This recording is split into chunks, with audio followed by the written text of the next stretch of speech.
এইফালে মিউজিকৰো সাজিলোঁ আৰু এইফালে জয়ো ধৰিলোঁ আৰু এইফালে কিছু মিঠাই আনিলোঁ মানে পূৰা বিহু লাগিছে ৰাইজ বিহুটো ফাৰ্ষ্টৰ পৰা বলক আৰম্ভ কৰোঁ হেল্ল' ৰাইজ প্ৰথমে সকলোকে মাঘ বিহুৰ শুভেচ্ছা জ্ঞাপন কৰিছোঁ আৰু মই আজি আহিছিলোঁ নগাঁৱৰ নেহেৰুবালিত ইয়াতে মানে ভোগালী বিহু আয়োজন কৰিছে তো ইয়াতে ইমান ধুনীয়াকৈ সজাইছে না মানে কি ক'ম ৰাইজ বহুত ধুনীয়াকৈ সজাইছে তো ইয়াতে চাওক কিমান ধৰণৰ ধুনীয়াকৈ মেজি সজাইছে আৰু ইয়াতে মানে বহুত বেলাঘৰ চলাঘৰ এনেকৈ বনাইছে তো যদি আপোনালোকে আহিব বিচাৰে ইয়াত অতি সোনকালে আহক তেতিয়া চাব পাৰিব ইয়াত আপোনাৰ 19 তাৰিখলৈকে থাকিব যদি যোনে যোনে চাব বিচাৰে ইয়াতলৈ আহিব পাৰে আৰু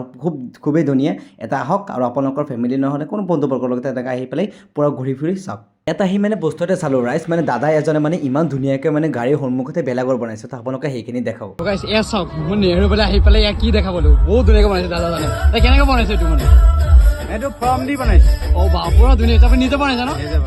পুৰা ধুনীয়া লাগিছে কম ৰাইজ এনেকৈ টেলেণ্ট মানিব লাগিব সঁচাকৈ এনেকৈ টেলেণ্ট সকলোৰে থাকিব লাগে তাৰপিছত ইয়াৰ পৰা আহি কিছু মিঠাইখিনি মই চিধা ঘৰলৈ আহি গ'লোঁ তো আজিলৈ এইখিনিয়ে বাই বাই নেক্সট মিনি ব্লগত লগ পাম